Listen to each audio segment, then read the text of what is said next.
Perfecto. Vamos a empezar.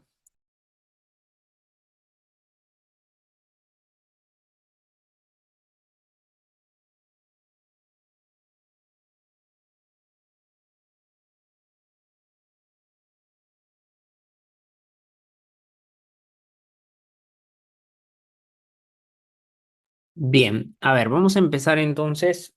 Primero que nada, buenas tardes, jóvenes. Mi nombre es el doctor Álvaro Ostia Cardeña. Yo soy médico nefrólogo del Hospital Nacional Guillermo Almenara Irigoyen. Y el día de hoy me han encomendado la exposición de glomerulopatías primarias, ¿ya? Vamos a tocar algunos temas, recordar un poquito acerca de algunas cosas acerca del glomérulo y luego vamos a hablar un poquito más ya de cada patología. No vamos a hacer muy hincapié en el tratamiento y esto porque eso es ya más de especialidad, sino más en cómo es la forma de presentación y cómo se clasifican, ¿sí? Muy bien. Entonces vamos a empezar con la primera parte. Primero hay que recordar un poquito acerca del glomérulo. El glomérulo es una estructura bastante compleja formada por capilares, pero también formada por epitelio, ¿no? Los capilares pues tienen en su interior una célula endotelial o varias células endoteliales que forman al capilar mismo. Están tapizados luego por lo que con respecta a una membrana basal, que se le conoce como la membrana basal glomerular, que si bien es cierto, lo circunda prácticamente casi en su totalidad. Hay zonas en las cuales la membrana basal no llega totalmente a circundar, porque son completadas inmediatamente por las células de soporte, que se conoce como las células mesangiales. Luego de eso, por encima de ello, vamos a encontrar una célula que es una célula de revestimiento diferenciada, que se conoce como el podocito, muy similar a la de un pulpo, que tiene una gran cantidad de tentáculos que recubren alrededor de todo el capilar endotelial y que conjuntamente con las estructuras antes mencionadas forman lo que se conoce como la barrera glomerular, que es esto que ustedes pueden ver acá. La barrera glomerular es lo que se opone entre la luz capilar y el espacio de Bowman, como ustedes pueden ver. Y en general se dice que los elementos de la barrera glomerular, ¿no? Son prácticamente cinco.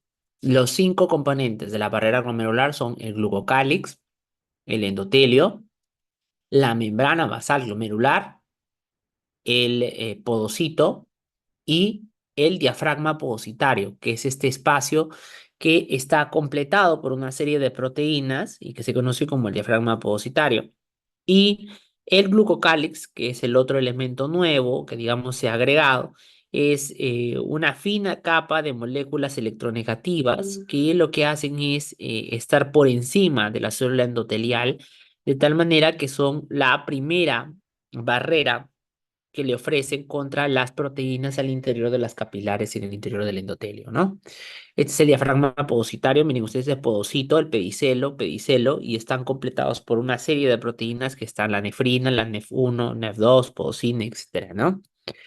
Y este de acá es el glucocálix, miren, esta es la célula endotelial, fíjense cómo encima de ella hay una célula de moléculas como son el heparansulfato, el perlacán, albumin, versicam, que tienen una característica que es la carga negativa. Entonces, esa carga negativa lo que permite es ofrecer una fuerza de repulsión a las proteínas que tienen carga negativa, y al ser carga negativa con negativa, pues se repelen y por lo tanto no permiten la salida. Entonces, son básicamente tres los elementos más electronegativos de la barrera glomerular, que son la de glucálix, le sigue la membrana basal glomerular y finalmente a través de la lámina red interna y finalmente el diafragma podocitario.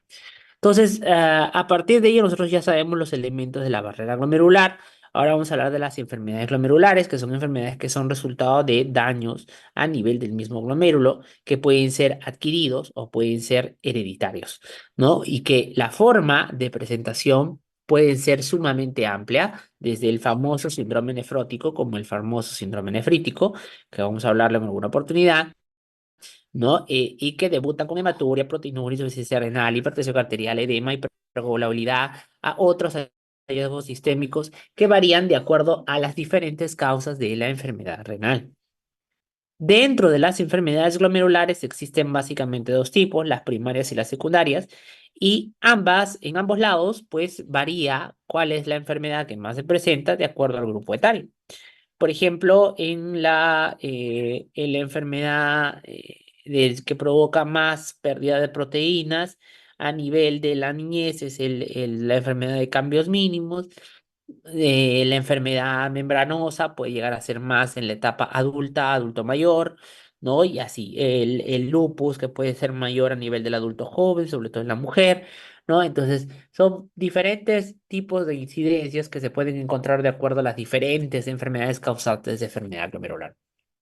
Y para hablar de la enfermedad glomerular, pues tienen que entender que la mayoría de las veces se deben a una alteración de las estructuras del capilar glomerular, eh, que puede ser funcional o puede ser directamente autoinmune, es decir, mediado por anticuerpos, inmunocomplejos o lesiones directas a nivel del endotelio, etcétera, ¿no? La forma de presentación puede variar entre síndrome nefrítico, que nosotros le llamamos así básicamente a la inflamación glomerular, ¿no? Que es básicamente mediado por la fuga de proteínas plasmáticas e inflamación a nivel del espacio de Bowman, y además que se caracteriza por un compromiso rápido de las nefronas en un gran número. Por eso es que muchas veces se asocia a insuficiencia renal. Cuando un síndrome nefrítico no se asocia a un deterioro de la función renal de manera muy marcada, no llegando inclusive a requerir diálisis o de tener una creatinina mayor a 4 miligramos por decilitro, se le conoce como glomerulonefritis rápidamente progresiva. Es una forma de presentación de las glomerulonefritis. Dentro del síndrome nefrótico, ustedes ya saben, las dos características que sí o sí tienen que estar son la proteinuria en rango nefrótico, es decir, de más de 3,5 miligramos por día, o la hipoalbuminemia de menos de 3,5 gramos por decilitro. Si no existen las dos características fundamentales para decir síndrome nefrótico, uno no puede decir síndrome nefrótico porque justamente las complicaciones que aparecen en el síndrome nefrótico son secundarias a la presencia de estas dos variables, ¿no? Muy bien. Entonces, dentro de las enfermedades glomerulares existen básicamente dos tipos, que son las primarias y las secundarias, que ya lo hemos mencionado. Y las primarias son aquellas en las que la enfermedad está causando solo daño directo a nivel del glomérulo, mientras que las secundarias son enfermedades generalmente debidas a enfermedades multisistémicas, que dentro de las lesiones que causan, una de las formas de daño son las de daño renal mediante la glomerulopatía. Entonces, fíjense, en la sistémica nosotros tenemos enfermedad renal diabética, nefritis lúpica, glomerulonefritis asociada a ANCA, amiloidosis, vasculitis, gamapatía monoclonal, glomerulonefritis asociada a infecciones, crioglobulinemias, etcétera. Fíjense, hasta hace, yo diría que en unos 10 años, la forma de clasificación de las granulopatías primarias tenía que ver sobre todo con el patrón de injuria, es decir, por la forma en la que se presentaba en la microscopía óptica. Ustedes saben que las glomerulopatías, la gran mayoría, requieren de una biopsia renal. ¿Por qué? Porque a diferencia de otras enfermedades, nosotros no podemos hacer diagnóstico de las múltiples glomerulopatías con exámenes de laboratorio o tomografías o una ecografía, sino que más bien requerimos de ver exactamente en vivo y en directo qué está pasando con el glomérulo en ese momento. Porque las causas de enfermedad glomerular son enormes, en gran cantidad, ¿no? Entonces, es muy difícil diferenciar sin una biopsia renal. Segundo que hay que entender es que una biopsia renal en el glomérulo no implica, como sí en otras enfermedades, el diagnóstico definitivo, ¿no? El diagnóstico definitivo de una enfermedad glomerular primaria no requiere muchas veces solamente de la biopsia renal, sino que requiere de una decisión conjunta entre lo que yo puedo observar, el patrón injuria, las moléculas que median el daño, ¿no? Y la clínica del paciente. No se pueden ver por separado. Entonces, todas estas variables son las que dan como resultado el diagnóstico de la glomerulopatía que media el daño. ¿no? Entonces, en el glomérulo, se puede observar en la biopsia lo que es el tipo o forma de presentación del daño estructural o el cambio estructural y funcional que se da.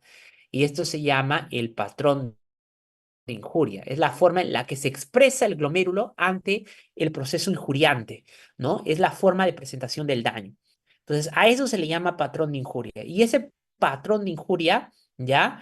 Es variado. Miren ustedes, ahí en esa lista que ustedes ven ahí, ven las múltiples listas de formas de presentación.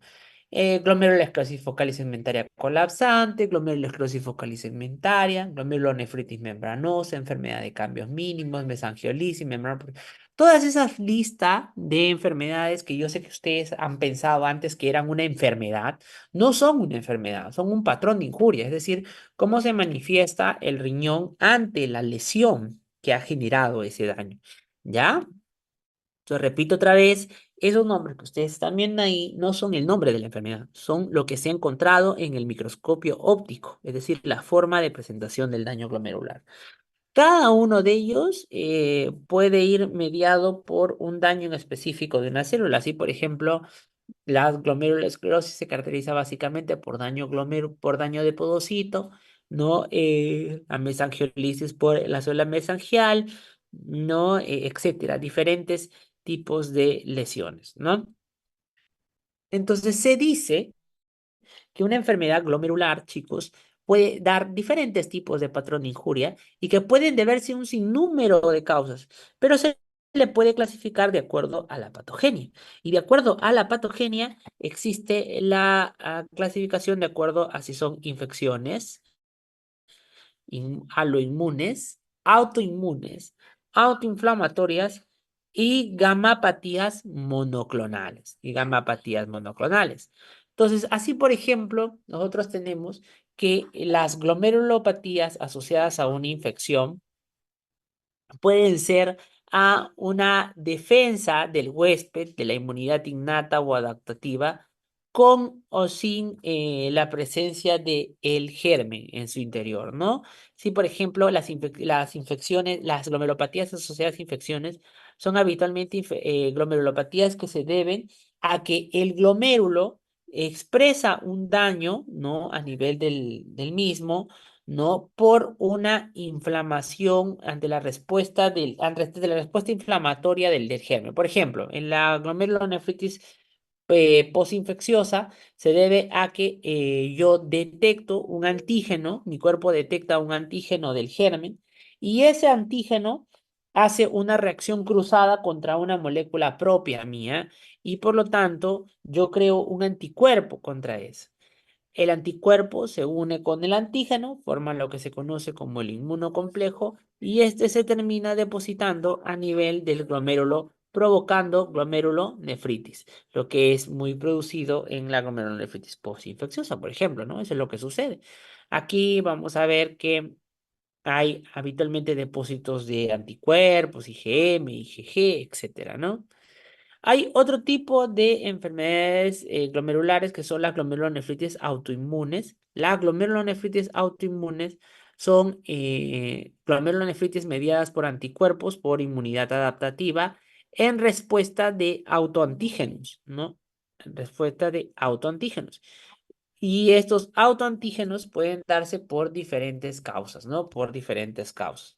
Bien, por ejemplo, acá pueden mediar diferentes tipos de células, ¿no? Y dan anticuerpos específicos contra el tipo de antígeno que ha mediado el daño. Por ejemplo, en la glomerulonefritis membranosa, ¿no?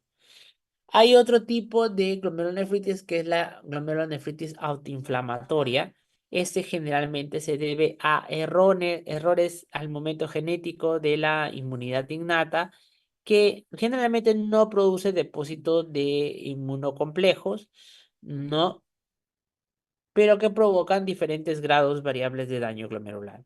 Y otra forma de presentación son las mediadas por las gamapatías monoclonales, que se deben a la presencia de una paraproteína. O sea, acá yo tengo un anticuerpo, un anticuerpo que está sintetizado de manera anómala y que provoca la respuesta inflamatoria o el daño de la barrera glomerular.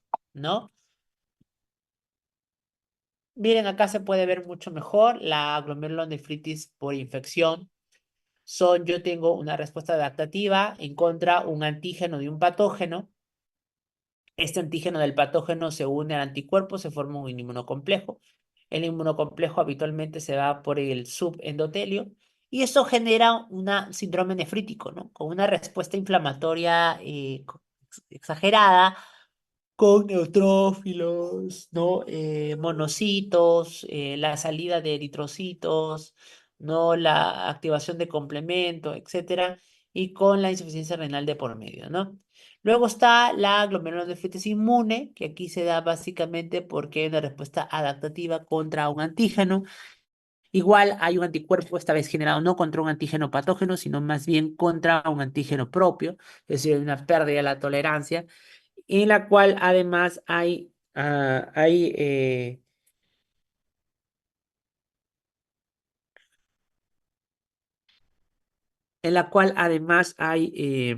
depósito de anticuerpos contra ese antígeno, ¿no? Y también puede producir síndrome nefrítico, ¿no? Síndrome nefrítico con neutrófilos, con basófilos, con linfocitos y eritrocitos que median el daño. Además están las enfermedades aloinmunes que son generadas por un trasplante, en el cual hay pues un anticuerpo directamente dirigido contra el tejido, ¿no? Estos suelen ser habitualmente muy aparatosas, con una lesión renal bastante marcada, ¿no? Porque como ustedes pueden ver acá, el anticuerpo se posa directamente sobre la célula endotelial, generando el daño directo sobre el tejido. Luego está la autoinflamatoria, que son enfermedades congénitos, ¿no? Mediados por la secreción de citoquinas, ¿no? Aquí lo que tenemos es una alteraciones por ejemplo, depósitos de algunas moléculas que provienen del sistema inmune o activación del complemento de manera espontánea, ¿no?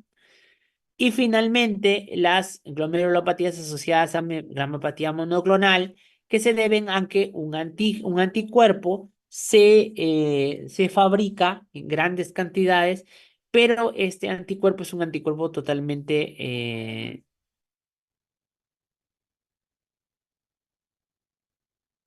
pero ese anticuerpo ambientalmente es un anticuerpo que tiende a hacer daño sobre la capa glomerular y no suele ser completo, ¿no? A veces está solamente la parte que se conoce como la cadena ligera, ¿no? Muy bien. Vamos por una de las enfermedades primarias que se conoce como la enfermedad de cambios mínimos. La enfermedad de cambios mínimos es una enfermedad que se llama así por el patrón de injuria, ¿no? O sea, lo que tenemos acá es un patrón de injuria que se llama enfermedad de cambios mínimos o patrón de cambios mínimos. Recuerden ustedes que hemos visto que las glomerulopatías pueden tener múltiples patrones de injuria. Entre ellos está, por ejemplo, cambios mínimos, minimal change disease, ¿no? Entonces, cuando yo le encuentro una causa, se llama secundaria. Es decir, cuando yo sé directamente cuál es la causa de ese patrón de injuria, se llama secundario. Y cuando no se encontró una causa del todo por completo, no es entendible, se le llama primaria. Primaria. Entonces hay que recordar porque habitualmente los que requieren tratamiento inmunosupresor son aquellos que se manejan como el término de primario, ¿no? Bien. Aquí, ¿qué sucede en las enfermedades de cambios mínimos? Hay un deterioro del podocito. ¿Y a qué se debe el deterioro del podocito? Miren, el deterioro del podocito se debe a que existe una alteración de la permeabilidad, ¿no? O la producción de un factor de alta permeabilidad a nivel del podocito, que lo que hace que, ustedes recuerdan cómo era el podocito, que tenía un montón de pedicelos, ¿no? Miren acá un montón de pedicelos uno tras otro. Y aquí se pierde totalmente y esto se vuelve como una línea plana, ¿no? Permitiendo la salida de proteínas habitualmente. Entonces, cuando la enfermedad de cambios mínimos uno no le encuentra una causa aparente, se denomina primaria y se cree que esta se debe a que, por ejemplo, hay una disregulación inmune que produce factores de permeabilidad. Y esos factores de permeabilidad que pueden ser desde mediadores circulatorios como timones, citoquinas, hemopexinas, hasta factores glomerulares como interleuquina 4 o VEG o la pérdida del podocito, ¿no? Pueden mediar que, por ejemplo, haya una pérdida de los tentáculos podocitarios, ¿no? Miren, acá se pueden ver los pedacitos todos bien bonitos, están totalmente separados y aquí están completamente unidos porque hay una pérdida de la regulación de su estructura. Entonces, como consecuencia, lo que pasa es una síndrome nefrótico, ¿no? La enfermedad de cambios mínimos se asocia mucho al síndrome nefrótico, se debe, como repito, a una disfunción de célula B y una célula T que aumentan la producción de un factor o mediador de solubilidad o factor de permeabilidad glomerular, que no se sabe todavía cuál es, y que este genera una alteración de la membrana glomerular, aumentando la permeabilidad a las proteínas. ¿Por qué se le llama enfermedad de cambios mínimos? Porque lo único que produce, el único cambio más marcado que se produce es a nivel ultraestructural, donde si yo veo al glomérulo, específicamente al podocito, voy a ver los procesos podocitarios totalmente borrados. Pero si yo viera la biopsia convencional, que es la microscopía óptica, esta que ustedes ven acá, que es la de hematocilina y eosina, no voy a encontrar casi ningún cambio. Y por eso, como no se le encuentra casi ningún cambio, se parece, es muy parecido a un glomérulo normal, se llama enfermedad de cambios mínimos. Como les dije, la enfermedad de cambios mínimos, esa sí es primaria. Si es secundaria, se puede deber a diversas causas. ¿Qué otras cosas puede producir el patrón de injuria como enfermedad de cambios mínimos? Enfermedades virales, parasitarias, enfermedades inflamatorias no esteroideos, litio, interferón, rifampicina, enfermedad de Hodgkin, ¿no? Ahí hay una lista bien grande de cuáles son los agentes que pueden producir este tipo de lesión a nivel glomerular. Esta forma de presentación, sobre todo primaria, es muy característica de los niños, ¿no? En los niños se puede presentar esta enfermedad de cambios mínimos y es una causa muy frecuente de síndrome nefrótico, siendo causa tan frecuente que muchas veces no requiere ni siquiera de la biopsia renal para poder hacer diagnóstico y se le inicia inmediatamente tratamiento. Una de las cosas muy características es la pérdida de selectividad de la carga, lo que provoca una proteinuria no selectiva y finalmente un síndrome nefrótico muy marcado. Dentro del tratamiento está que si es primaria, pues requiere inmunosupresión. ¿Por qué le damos inmunosupresión al paciente con enfermedad de cambios mínimos? Porque hemos visto que muy probablemente, porque esas son puras teorías, se pueda deber a un aumento del factor de la permeabilidad mediada por el linfocito T, ¿no? Entonces, ante la probabilidad, pues se indica como si así fuera. Muy bien. Otra forma de presentación es la de la glomerulosclerosis focal y segmentaria. Y otra vez más, esta es una forma de presentación de daño, o sea, es un patrón de injuria. Ese patrón de injuria se da porque, otra vez, acá el podocito, al igual que en la enfermedad de cambios mínimos, es la célula más lesionada. Solo que aquí responde a una diversidad de formas.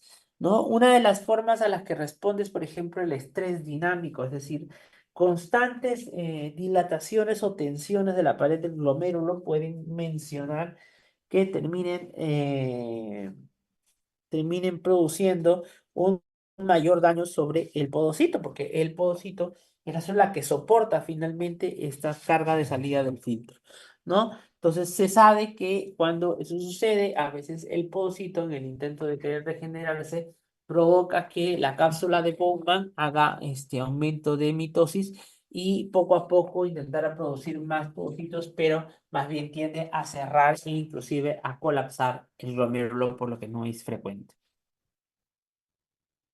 En la glomerulosclerosis focal y segmentaria primaria, es decir, aquella que no tiene todavía una causa totalmente definida, se sabe sí que hay, igual que en la enfermedad de cambios mínimos, un factor de permeabilidad aumentado. Estos que se han encontrado son los más frecuentes, que son el SUPAR, el microARN y el CLC, ¿no? Que provoca una toxicidad directa a nivel del podocito y una activación de las integrinas alfa que desempeñan un papel importante en la regulación dinámica de estos microcitos, provocando un barramiento generalizado de los pedicelos que además provoca la migración para la actividad, ¿no?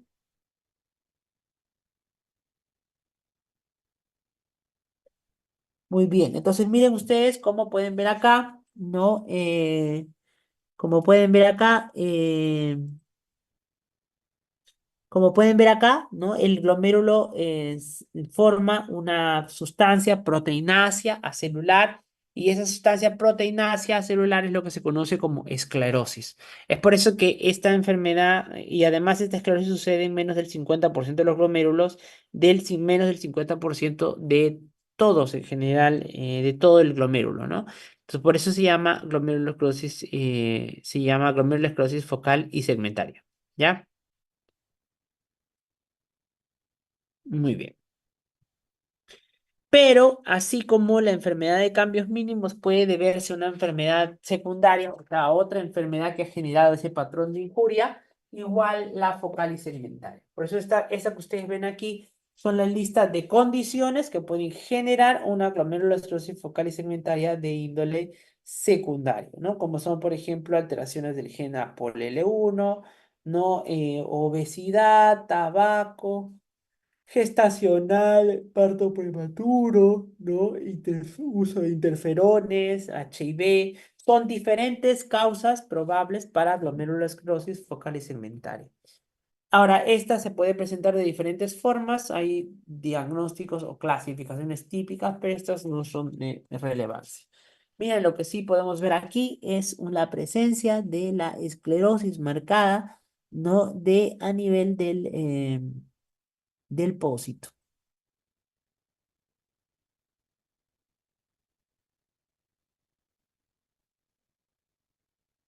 Y la forma de presentación de la glomerulosclerosis focal y segmentaria es muy frecuente que esta se presente en forma de síndrome nefrótico, ¿no? Síndrome nefrótico.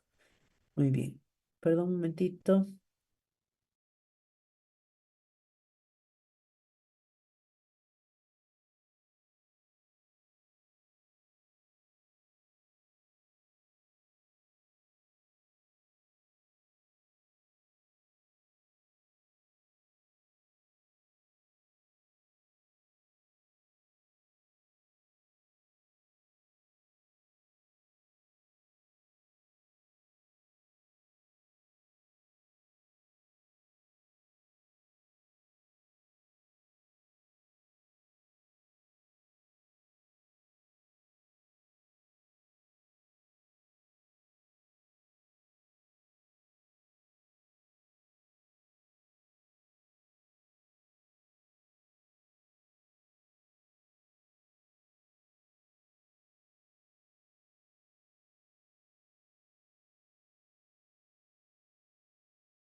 Bien, perdón chicos, disculpen.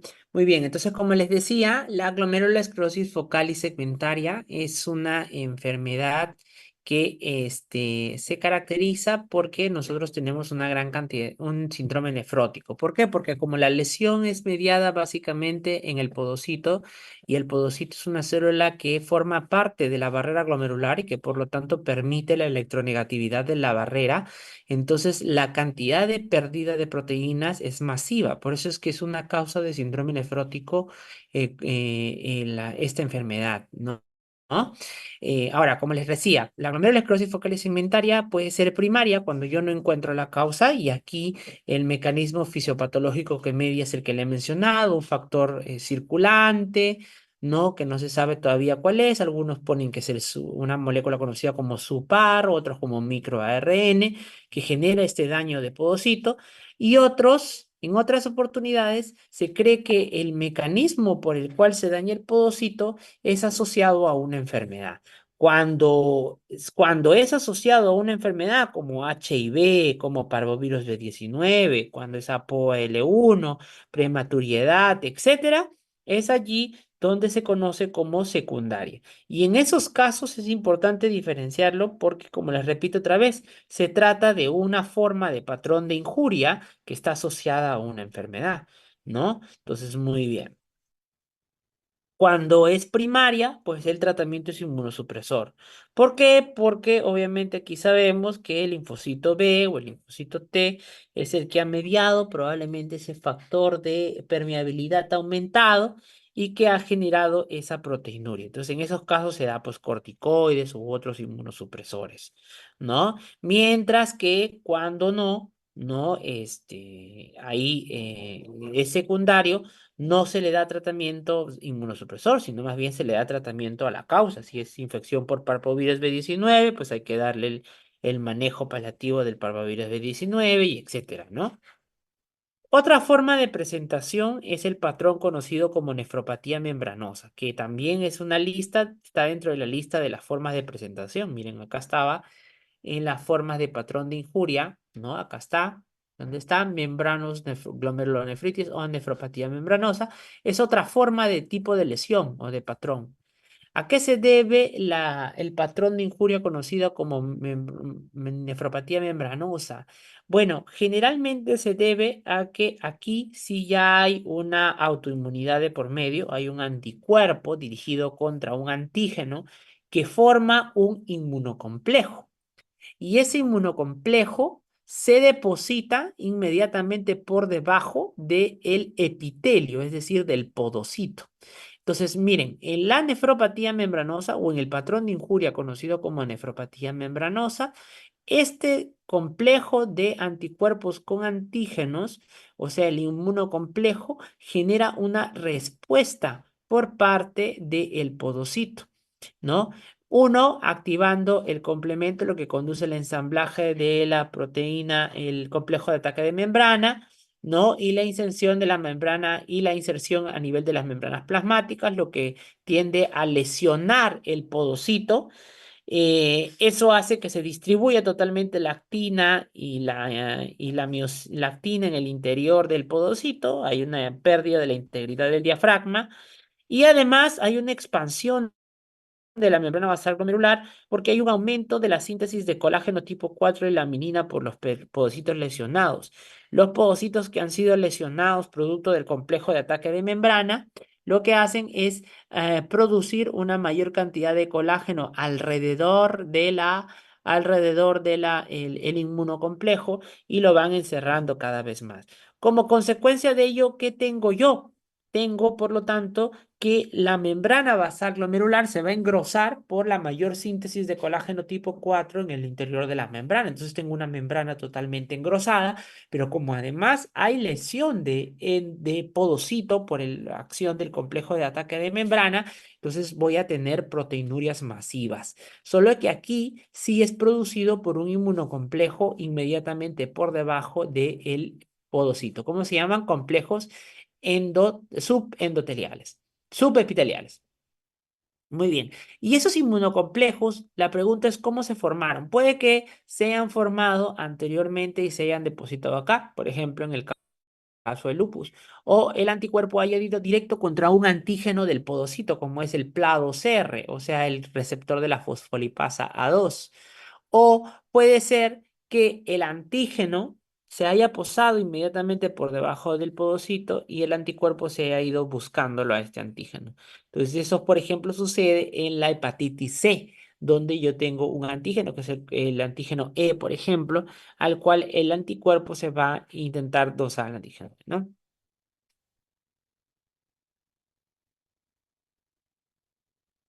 Muy bien. Entonces, ¿a qué se le llama la nefropatía membranosa primaria? O bueno, ya no se le debe llamar primaria, porque en realidad se le llama nefropatía membranosa asociada a PLA2R. ¿Por qué? Porque la que nosotros conocíamos como primaria era la que habitualmente hemos descubierto que hasta en un 80% de los casos el antígeno que ha desencadenado la formación del inmunocomplejo se llama receptor de la fosfolipasa A2. Por eso, en realidad, en la actualidad ya intentamos no llamarla como nefropatía membranosa primaria, sino como membranosa asociada a PLA-OCR, ¿no? A PLA-OCR. Entonces, miren, acá está otra vez, tenemos el anticuerpo, se posa contra el antígeno y una vez estando allí, activa al complemento, el complejo de ataque de membrana. Eso altera totalmente la continuidad del citoesqueleto del pedicelo y por lo tanto tiende a la continua producción de antígeno, ¿no? Y también continua activación. Miren, entonces acá están, poco a poco, depósitos autoinmunes, activación de complemento, generando lesión del podocito, y el podocito responde secretando una mayor cantidad de laminina y colágeno.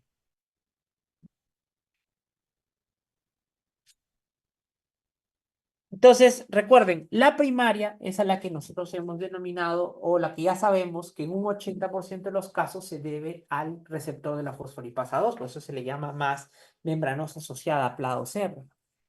Pero, sin embargo, hay otras causas de que se pueda producir el patrón de injuria conocido como membranosa. Por ejemplo, las neoplasias. Las neoplasias pueden liberar algunos antígenos que pueden unirse a un anticuerpo, formar un inmunocomplejo y depositarse por debajo del podocito, produciendo nefropatía membranosa. Infecciones, la hepatitis C, la B, la malaria, inmunológicas, ¿no? Drogas mediadas inmunológicas por lupus eritematoso sistémico, ¿no? Enfermedades del tejido conectivo. Mire, ¿se acuerdan el lupus? Habían formas de presentación, la nefritis lúpica es una de ellas, ¿no? Los trasplantados, ¿no? O algunas otras enfermedades, ¿sí? Entonces, todas ellas pueden producirla. Recuerden que en la nefropatía membranosa, si bien es cierto, hay activación de complemento con formación de ataque de membrana, este básicamente es una lesión a nivel del podocito, ¿no? No hay una inflamación como tal, puesto que no hay aumento de células sanguíneas como el neutrófilos, mastocitos, macrófagos en el glomérulo. Por lo tanto, no hay un síndrome nefrítico. Aquí lo que más hay es una lesión del pocito y por lo tanto, por eso hay una pérdida masiva de proteínas y es por eso que la nefropatía membranosa se asocia a una pérdida significativa de proteínas, siendo la forma de presentación más frecuente de este tipo de patrón de injuria la proteinuria masiva, inclusive llegando a ser hasta más de 20 gramos al día muchas veces. Pero como no hay una inflamación severa, puede haber, sí, por lo tanto, una función renal relativamente aceptable y no suele presentarse con injuria renal aguda.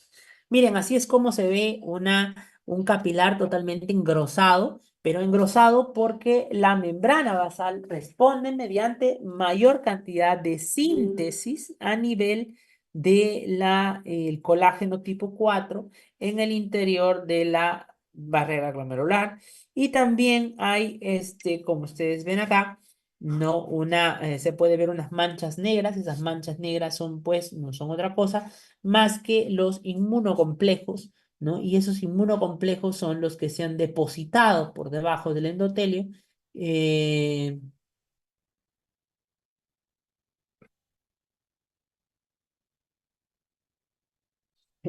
inmunocomplejos para el engrosamiento de la membrana basal, ¿no?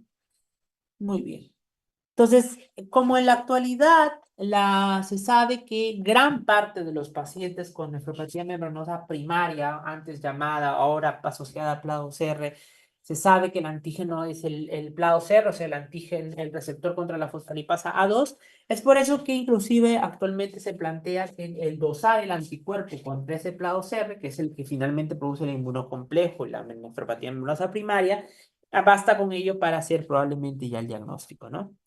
Entonces, ¿cómo ahí hay por medio, de por medio la formación de un anticuerpo? Pues obviamente en el caso de la nefropatía asociada a PLA2R, el tratamiento es pues evidentemente un inmunosupresor. En este caso, los inhibidores de la calcineurin, como el inhibidor, como el tracolimus o el ciclosporina o el rituximab, ¿no?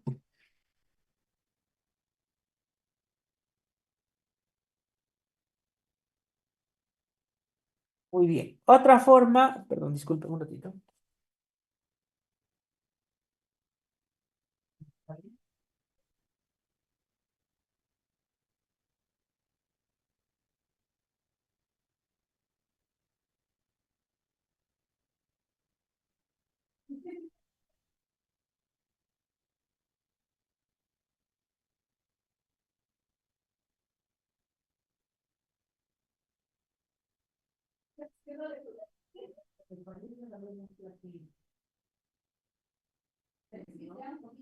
Sí, yo creo que sí, porque su cuello está más larguito, ¿no?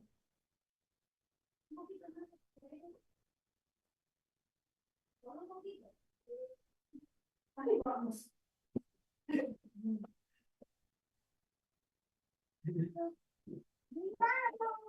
Entonces, dentro de las patologías primarias que también se puede producir están la nefropatía IgA. Esta nefropatía IgA es una lesión muy común, pero es probablemente la menos diagnosticada porque puede presentarse de manera esporádica y luego desaparecer sin ningún tipo de tratamiento. Habitualmente con una leve proteinuria, con una hematuria esporádica que a veces no requiere mayor intervención. Entonces, por eso es que muchas veces no se llega inclusive a plantear la biopsia renal y por eso es que no se puede hacer el diagnóstico, porque sin biopsia renal no se puede hacer el diagnóstico de nefropatía IgA. ¿Y en qué consiste la nefropatía IgA? Primero hay que recordar que la IgA es dependiente de una respuesta de mucosas y aquí usualmente lo que es una respuesta inmune aberrante por parte de las mucosas con una migración de células plasmáticas a sitios más sistémicos, donde van a producir una IgA polimérica con, con características diferentes a las normales habituales, ¿no? Por ejemplo, habitualmente son de cadenas ligeras lambda, que están sobre representadas, hay un aumento de IgA polimérica en suero, hay una alta producción de IgA pobremente galactolizada y hay una alteración de la sialilación de la IgA1, ¿no? Entonces eso provoca que esta IgA sea totalmente aberrante y es probablemente la que desencadena la respuesta, ¿no? Entonces se sabe que esta nefropatía IgA no, tiene una eliminación a través de diferentes señales que puede recibir o que puede emitir, que incluyen la activación de las células mesangiales, miren ustedes, la activación del podocito o inclusive la activación de las células tubulares, produciendo, entre otras cosas, inclusive la activación del complemento, ¿no? Inducida por actividad de las células mesangiales con proliferación mesangial y secreción de los componentes de la matriz extracelular.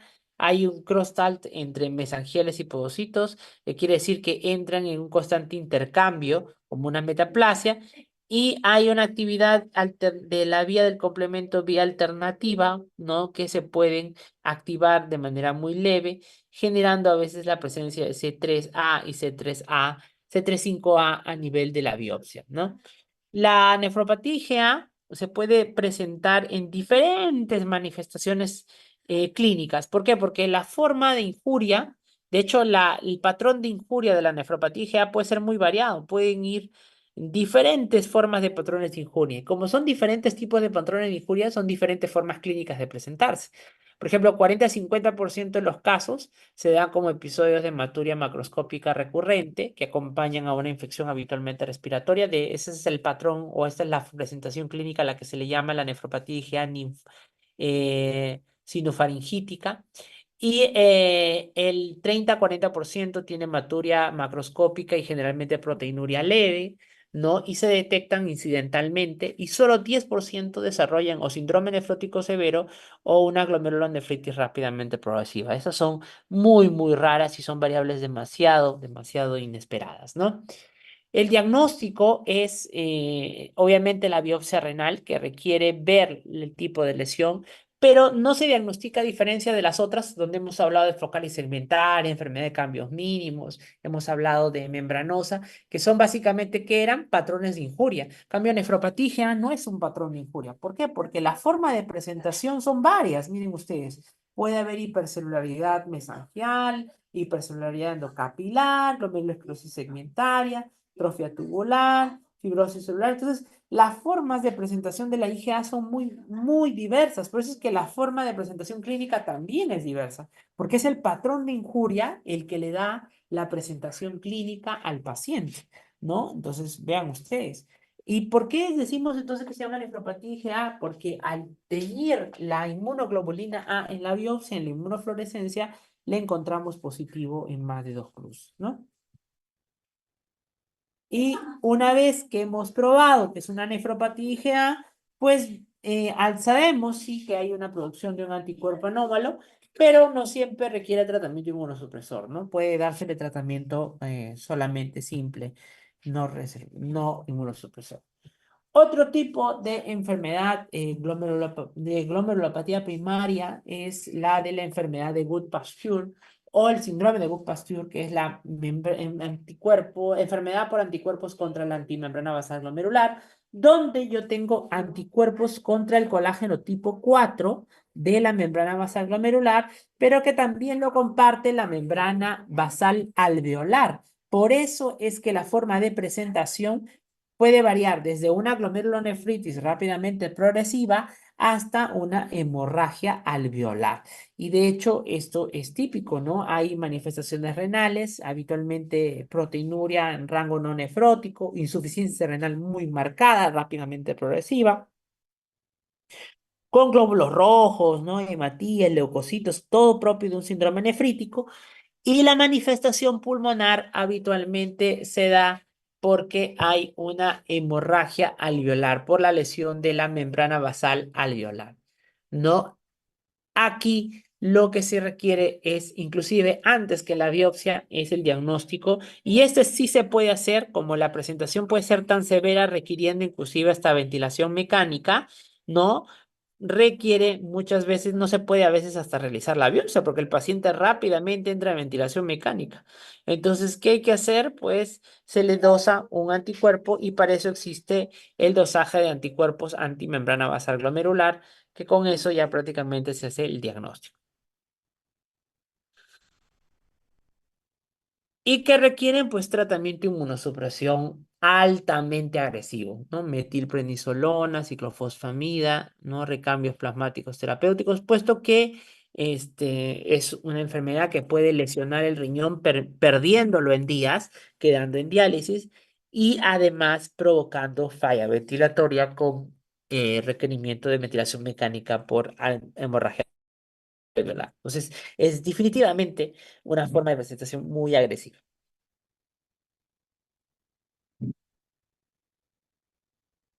Otra forma de enfermedad glomerular es la enfermedad por membrana proliferativa. Este es igual, tiene el nombre de un patrón de injuria, ¿no? Este es otra vez un patrón de injuria y recordar que el patrón de injuria es la forma de presentación, ¿no? De la lesión. ¿A qué se le llama membrana proliferativa? Es una biopsia donde encontramos cambios membranosos, pero proliferación también. ¿Por qué se debe? Miren, aquí lo que hay es la formación de un anticuerpo o de una actividad autoinmune o de una actividad inmune que lo que hace es la fase injuriante activa lo que es el complemento, es inmunomediado del complemento, atrae lo que son linfocitos, monocitos, neutrófilos, anticuerpos y proteínas del complemento, ¿no? Y que además va a provocar que, miren ustedes, por debajo del capilar se comiencen a aglomerar una cantidad de células e inclusive moléculas de la inmunidad y encima el podocito va a intentar secretar una mayor cantidad de membrana basal glomerular y es por eso que se ve como una imagen de doble riel en el cual hay células atrapadas por la barrera glomerular y esto es lo que se conoce como membrana proliferativa. Membrana proliferativa.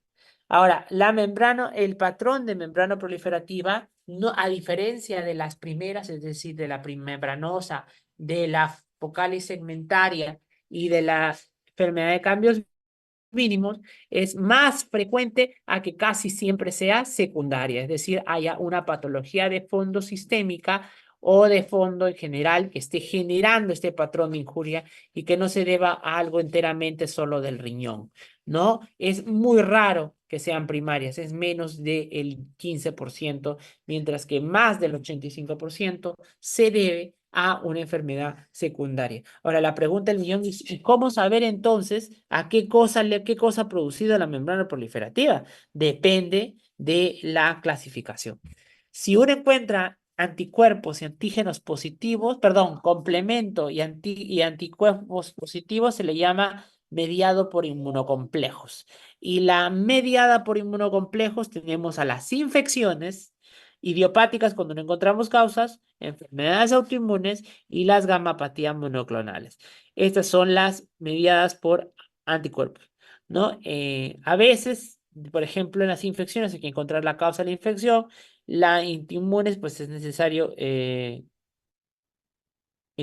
aumentar el diagnóstico, por ejemplo, el lupus, etcétera, y las gamapatías monoclonales, que son lesiones de